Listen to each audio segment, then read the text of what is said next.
Welcome to #Wednesdays Weekly, a weekly information session in collaboration with voluntary sector and public sector partners. The hosts for today's session on collaboration are Sarah Pierce and Maddie Hubbard from Action Together. Over to you both. Hello, hi everybody. Welcome to our training on collaboration. So it's myself and Maddie today. I'm pointing this way, so I hope you're this way on screen. I'm just going to share my screen with you all. So bear with me just a second.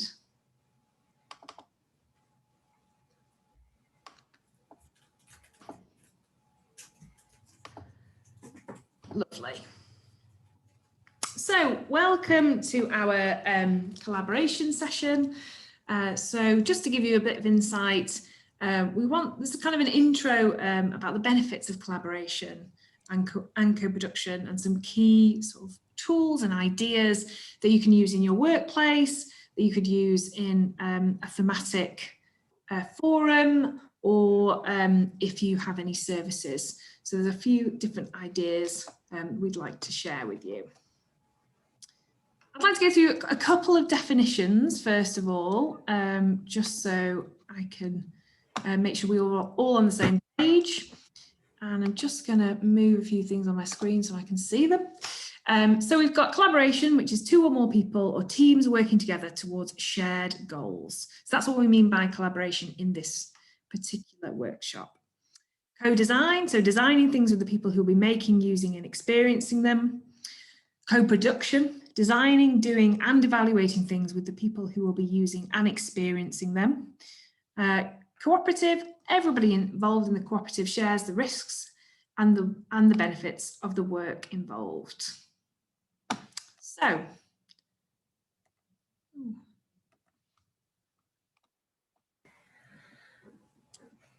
what we'd like you to do next is, if you could have a quick 5-minute chat. We're going to pop you into pairs, into little breakout rooms, and explain whilst you're joining the session. And then if you could introduce yourself and share your reason for being here in the chat. Some people have introduced themselves already, so thank you very much. But if you could let us know while you're here and let us know what you're interested in learning about. Lovely. I think, Hayley, are you on it with breakout rooms for us? Yeah, everybody should have been invited.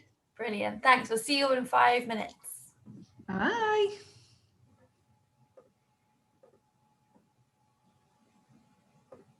And also, if there's anything in particular you're interested in kind of learning from the session or a challenge that's brought you here, it'd be great to learn about that. Okay. What you'd like to learn from today, if you could pop that in, so maybe it's a challenge you're facing or a reason why this feels like useful for you right now, because it would be really helpful for us to see that and have a think about making sure we're covering it today or potentially a future session. So that would be great. And in the meantime, I'm going to hand back over to Sarah, I think, for the next little bit.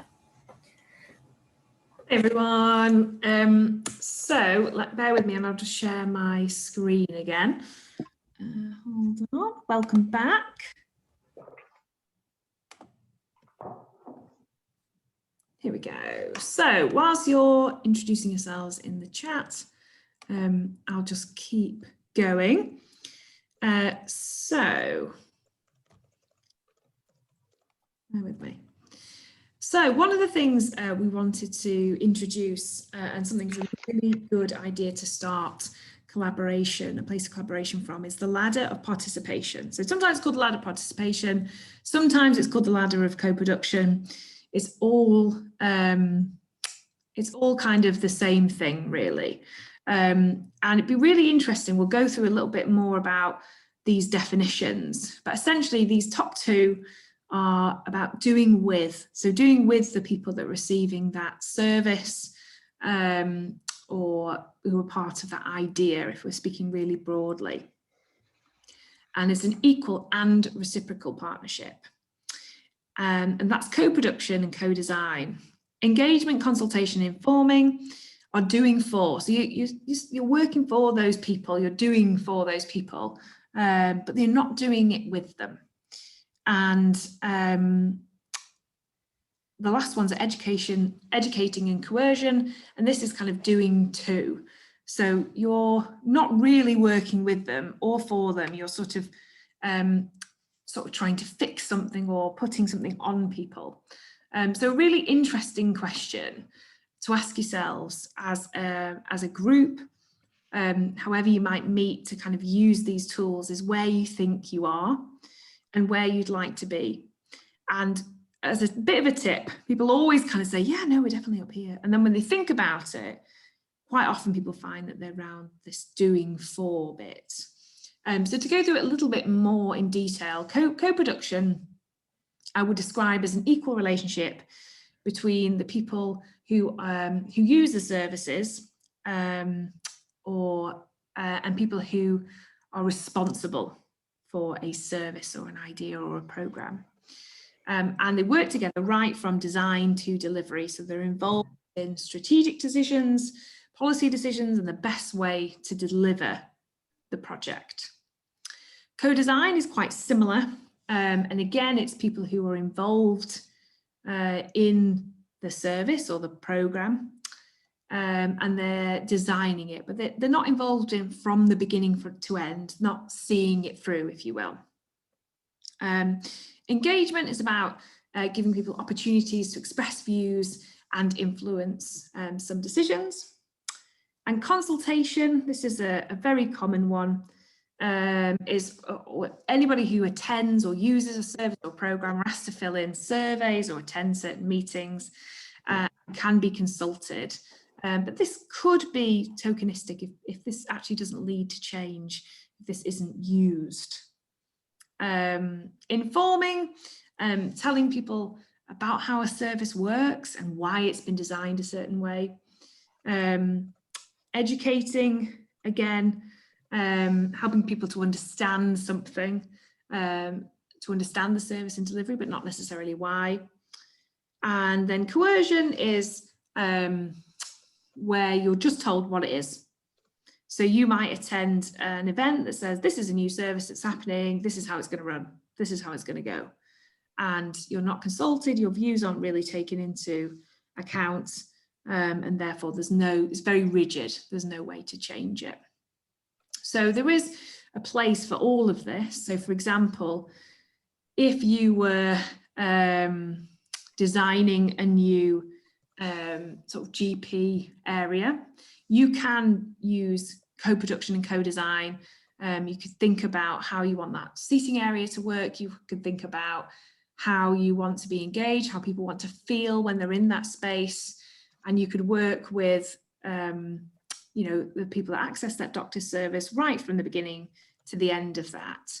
But then if you're thinking about your treatment and your care, actually you would want somebody who's kind of in that informing and educating place. You wouldn't really want to go to a doctor's and say, oh, I've got pain here and here, and for them to sort of say, well, what do you you think? How this, shall we work together and see what this could be? In terms of, but you lead on it. You actually sometimes want someone to go, well, it could be one of three things, and let's look at those. So there is space for all of these things in life.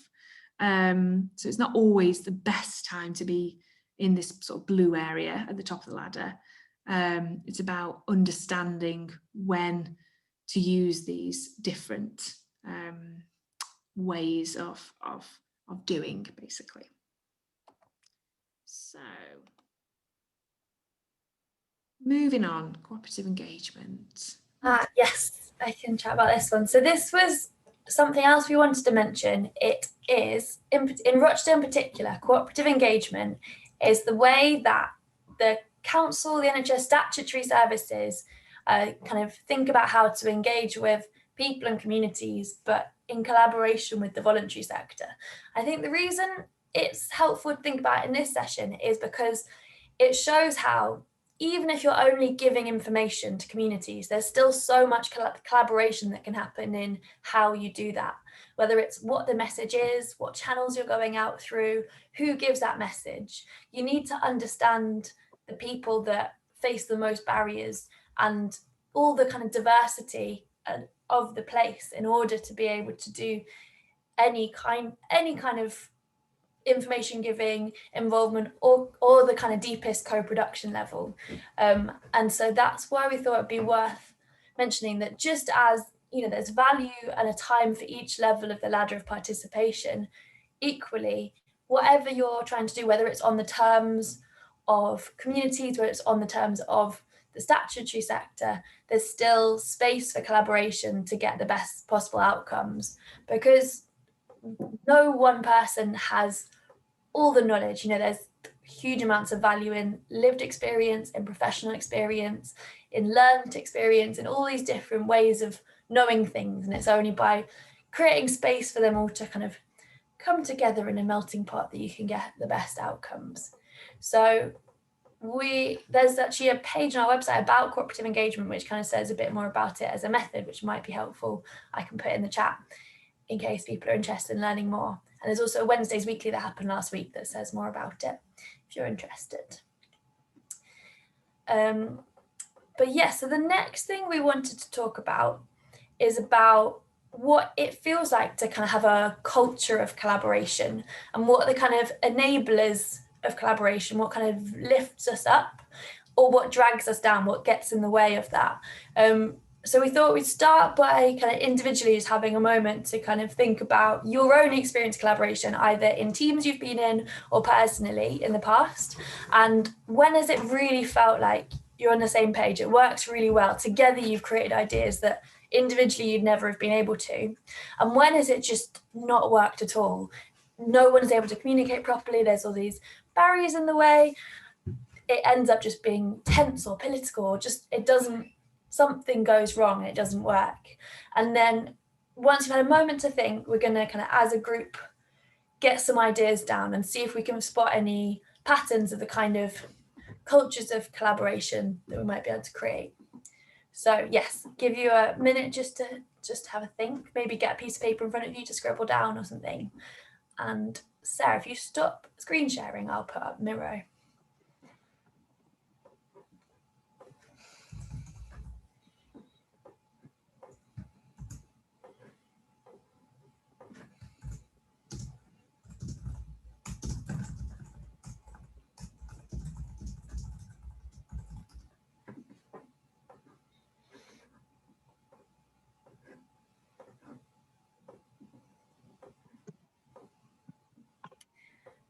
Cool.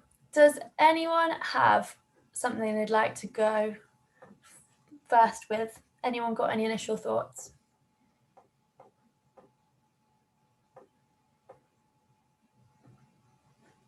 Hi, I'm Helen. Hiya. I've put in the chat, I work for the council, but I also am involved with a couple of carers organisations. So I've done a fair bit of collaborative working, sometimes successfully, sometimes not. And I think that the basic foundation is a genuine culture of respect for the people with lived experience, that you're not just paying lip service to them being part of it, but actually they have an equal chair at the table, if you get me. You know, everybody has an equal power in the dynamic, and the ones that have worked the best have been where that's been the case. And how can you feel that they're being valued equally? What would you see if that was the case compared to it isn't?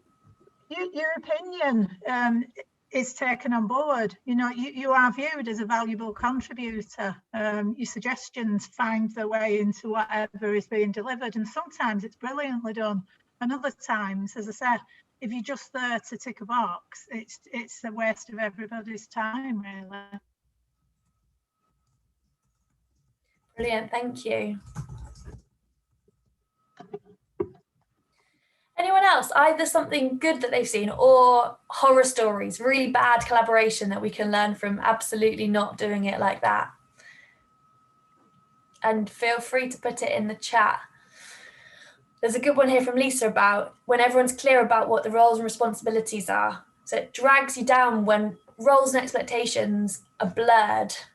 Yeah. It can happen at the start or during. Is there anything you want to add about that, Lisa?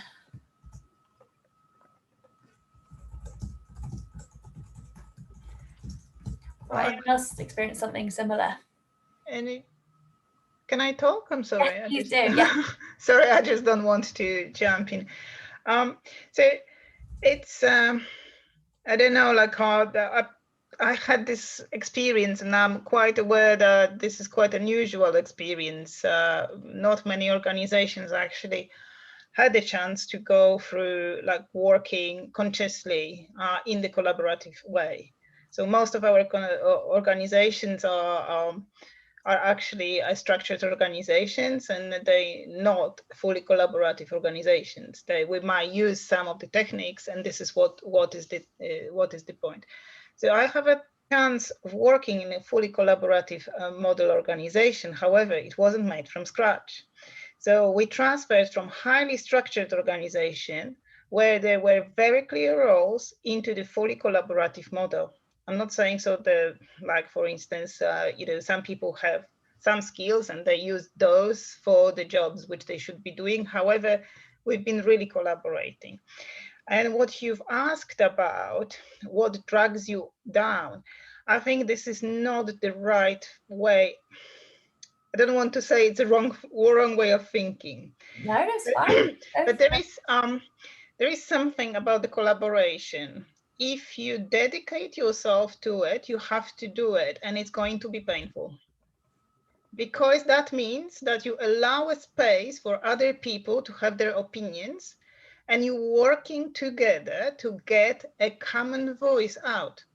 That doesn't mean so you will be fully comfortable with this process. Wherever there is a process, there is pain. And this is what I wanted actually to say.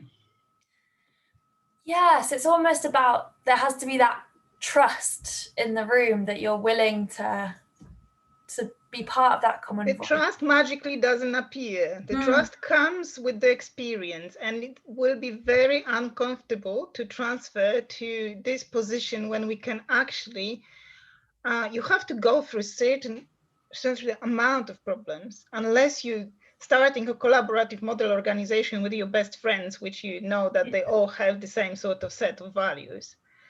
But very unlikely you're going to work all the time with this sort of people. That doesn't mean that you cannot do it and it's not going to work. Probably it's going to work even better when you've got completely different approaches to things. The thing is, it's not going to be an easy process, and it just extremely much of listening and extremely much of giving each other space and accommodating the working patterns and this and that. And I think it's something which we really have to take on board. I've got this friend who is a coach, and she said something which really stuck in my head, and I think I just wanted to leave it here. It's like, so everyone in this world wants a positive change.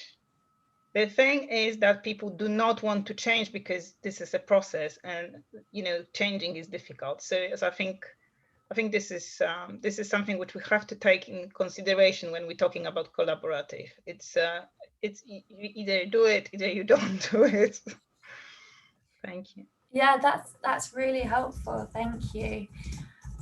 I know that, so there's someone I really respect who's written about co-production a lot, talks about this willingness to be in the grey, kind of that uncertainty, that almost that uncomfortable messiness of, no, I can't tell you exactly what's going to come of this, because the point is we might have the session and find out we're asking the wrong question entirely, let alone what we're going to produce from it. But you have to trust the process and trust that feeling of messiness or kind of almost conflict as you go through it. And that's a really difficult thing to do, and it's something we're not used to doing, I guess, in our workplaces. So yeah, trying to be too rigid, I'm going to put as. Anyone else got anything they'd like to? I'm keeping an eye on the chat as well, so if anyone puts anything on the chat, I'll add yours into it. Hi, it's Lisa. Hi. Yeah, I fully agree with everything being said. So I'm going to change my challenge, or what drags me down. What drags me down is trying to work in a collaborative way in an organisation that is fast-paced, deadline-driven. How do people tackle that sort of ethos with environment? Yeah, I think that's a great one. Has anyone got any thoughts on that from their experience? Or I'm just getting lots of nods of people that feel your pain.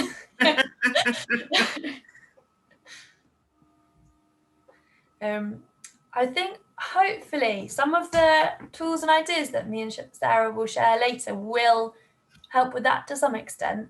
But I just think that is right at the core of the challenge that we're facing, isn't it? To try and really show the value of this in organisations and cultures that don't necessarily understand it. Just checking that I've got everything from this, and then I'm going to stop sharing screen and we'll move on to... I've got one more for you, Maddie. That's all right. Yeah, definitely. I was just thinking about what drags us down, actually, and I think sometimes it's about being forced. You know, if somebody says, well, I have this great idea and, you know, I can't go to this meeting, but you're going to go and share your ideas and you've not got time, and, you know, it's not great to feel forced into collaboration. It's exactly the wrong way to start off, really. So I think that's a good one to add. Nice, that's a really good one. Anyone else? In fact, before I cut you off in the middle of all the idea generation. No,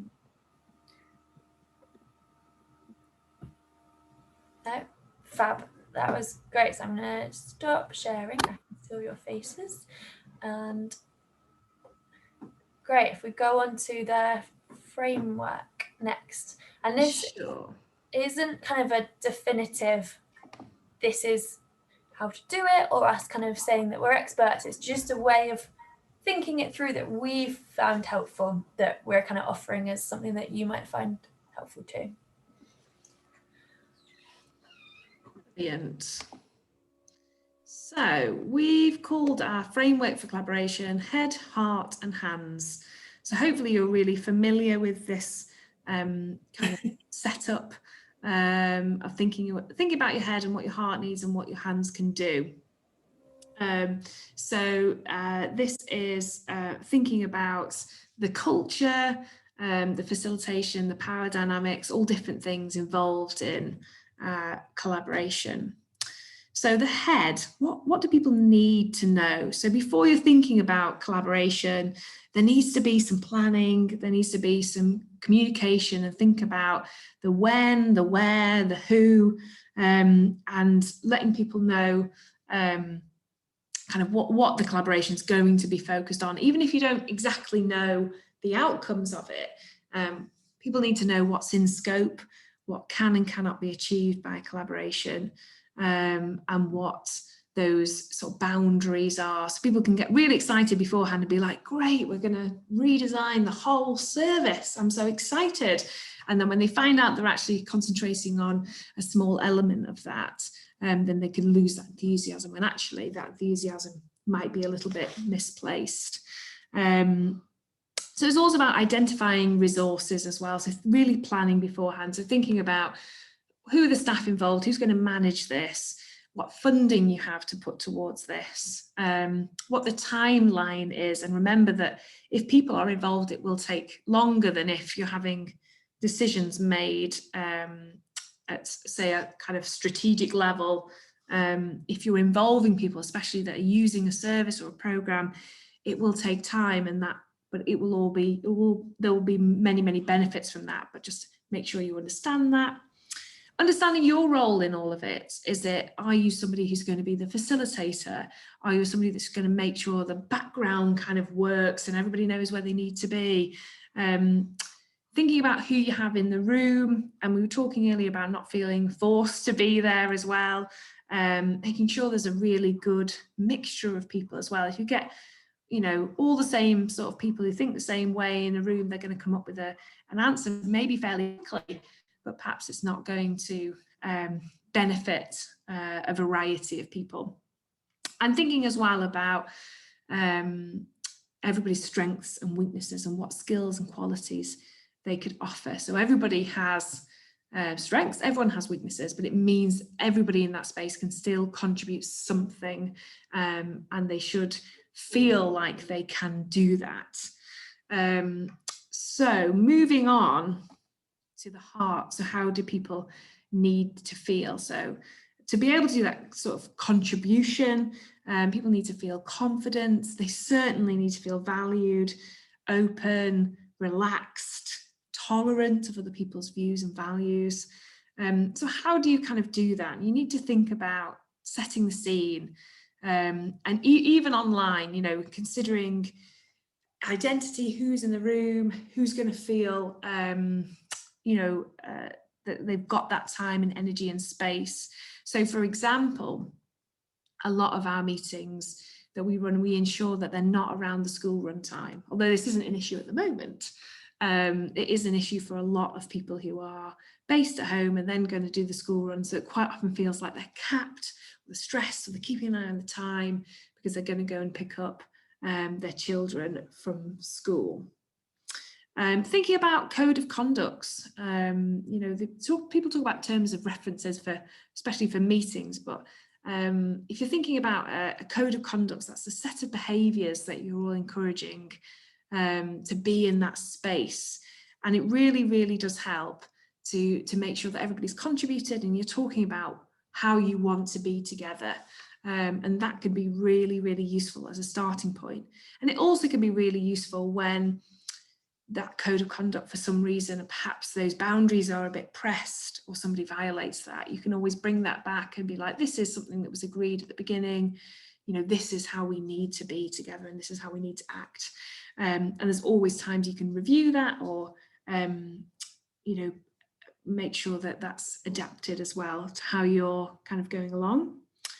Ensure things like, so if you're in a physical space as well, making sure that people can get there, it's somewhere where people feel comfortable and confident. I remember a session that actually Maddie was involved in where it really came out that members of the voluntary sector wouldn't feel comfortable in kind of officey or council-y buildings, but actually those community spaces that are really open and they perhaps go to all of the time, but perhaps somebody from a council position might not think about booking because they've got their own spaces and places that they can book quite easily. The difference that can make if someone's entering somewhere that they're familiar with and they feel comfortable with as well. Consider identity as well. And you want to create a level playing field. So think about those power dynamics in the room. How can you ensure that people feel on a level playing field? And you can really do that in terms of facilitation. So we'll come to a few more tools in a moment, but thinking about asking questions that everybody can answer, you know, bringing out that kind of personal side a little bit more, that more human side as well. Really practical ones as well, you know, think about a break.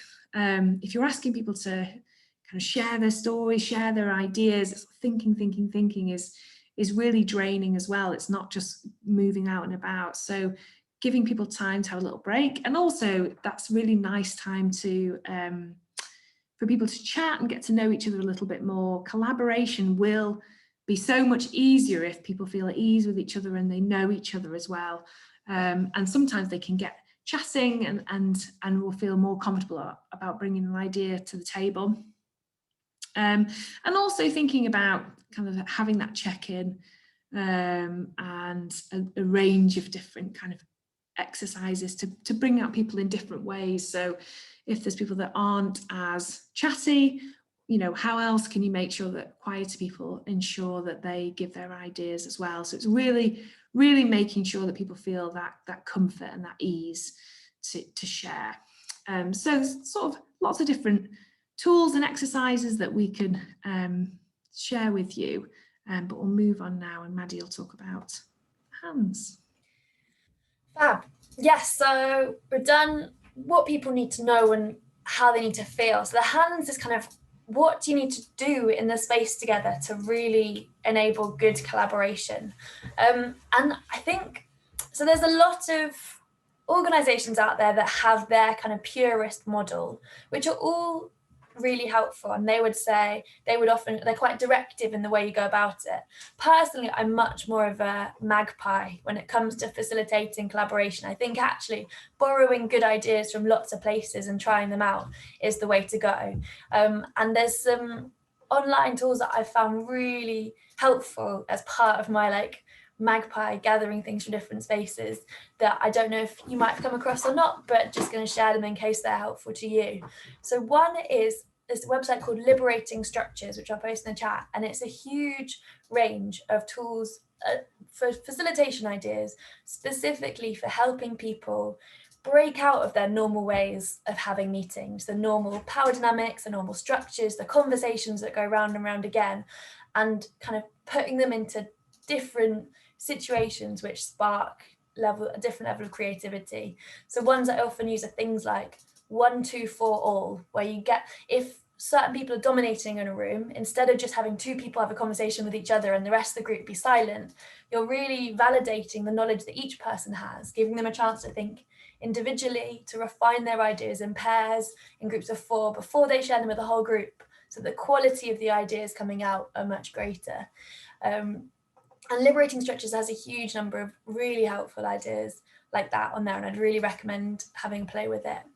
And the other one I use quite often is a toolbox called Hyper Island, which is very nicely designed, and it's got kind of, you can filter for what you need to be able to do. So do you need to energize a group? Do you need to help them reach a decision? Do you need to help them be creative and open up their thinking? And I think if you feel kind of confident just to give it a go, take an idea and run with it, those are both really helpful kind of repositories of resources that I would recommend.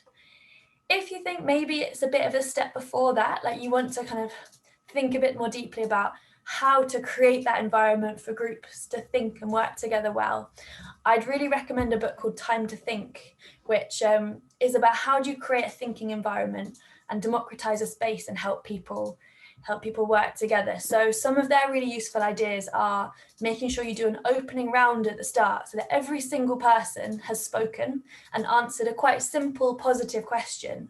Because once someone has spoken in a session, it's almost broken a barrier for them, and it makes it much easier for them to contribute later on during the workshop, the meeting, whatever it is. And it's that thing again of democratizing the space and making sure that it feels like it's everyone's, rather than it's the people that are the most confident or that have the best internet connection, or that, you know, no other people there, so they feel more comfortable being chatty at the start of a meeting. And the other really helpful thing that they talk about is about, they call it incisive questions.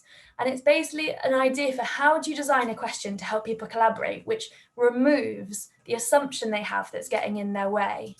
So it's like, if everyone in the world could have this, what would the impact be? Or if if resources weren't a problem, or, if leaders were fully bought into the thing you want to do, what would be different? You think about what's the core assumption that's getting in our way, that every time we meet, someone's like, oh, but that would never work. Oh, but we can't do it because of this reason. You design a question that takes away, just saying, for a minute, trust us, to take away that assumption and think what could be possible. And it's amazing how much it opens people up to being creative and to working together, because just for a minute, they're kind of letting themselves almost. So those are the kind of 3 things I've personally found really helpful. And then the other practical thing is about how do you create meetings that feel a bit more collaborative when we're all just like little boxes on a screen, and you can't do all the classic facilitator things of maybe getting people to move or getting them to be creative and draw, or, use post-it notes. I miss post-it notes. And that's where there are some virtual tools that are also really helpful, much as they're imperfect and that ideally we'd want to be together, using things like Slido or Mentimeter, so you can do visual word clouds or polls or questionnaires or Q&As that float across the screen to capture just things in a bit of a different way. Or Miro, which we used just a bit earlier, so you start using post-it notes to capture people's ideas, just to break up the every meeting looking and feeling and sounding the same, and to get people to maybe trust a bit that this one's different. And actually, it's going to be a Wednesday's weekly series on tools for facilitation, going through things like how to use breakout rooms to do liberating structures things, and Miro, virtual whiteboards, polls, word clouds, all those kind of different tools. So maybe having a look on the website, seeing if that sounds useful to you, might be helpful. And yes, I will put links in the chat to all the tools I mentioned and to the training series. And we'll also make sure afterwards we share kind of everything we've talked about during the session so that you can have a play around with it and see what you think. But I think maybe if we stop sharing screen now so we can all see each other, and maybe it'd be good to hear a bit from all of you about any kind of particular questions you have or challenges you're facing right now, or things that you'd be interested in us kind of using the last bit of our time together to discuss.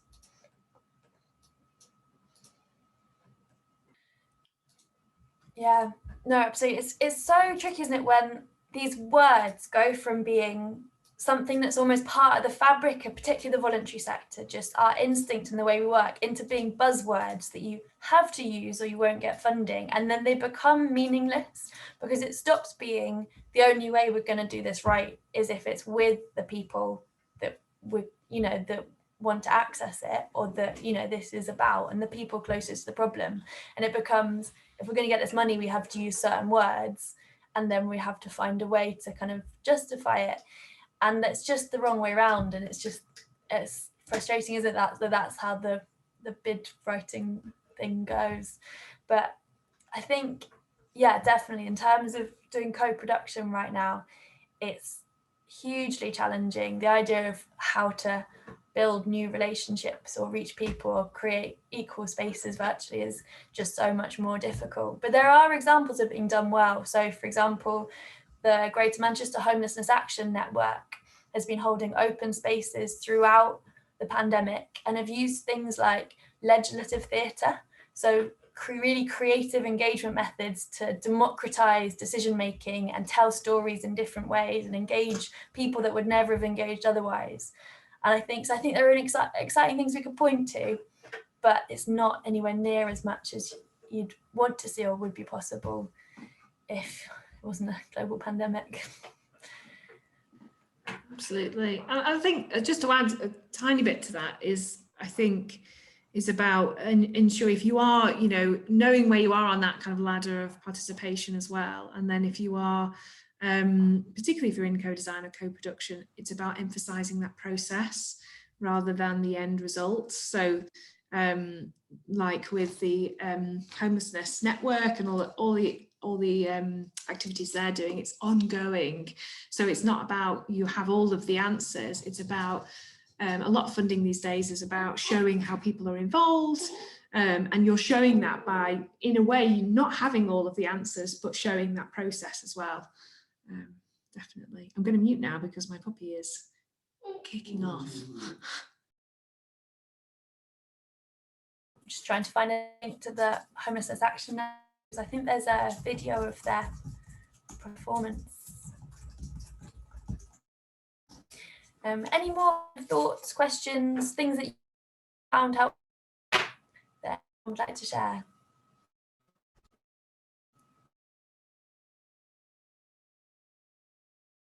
And we'll absolutely share all the kind of resources that we mentioned afterwards.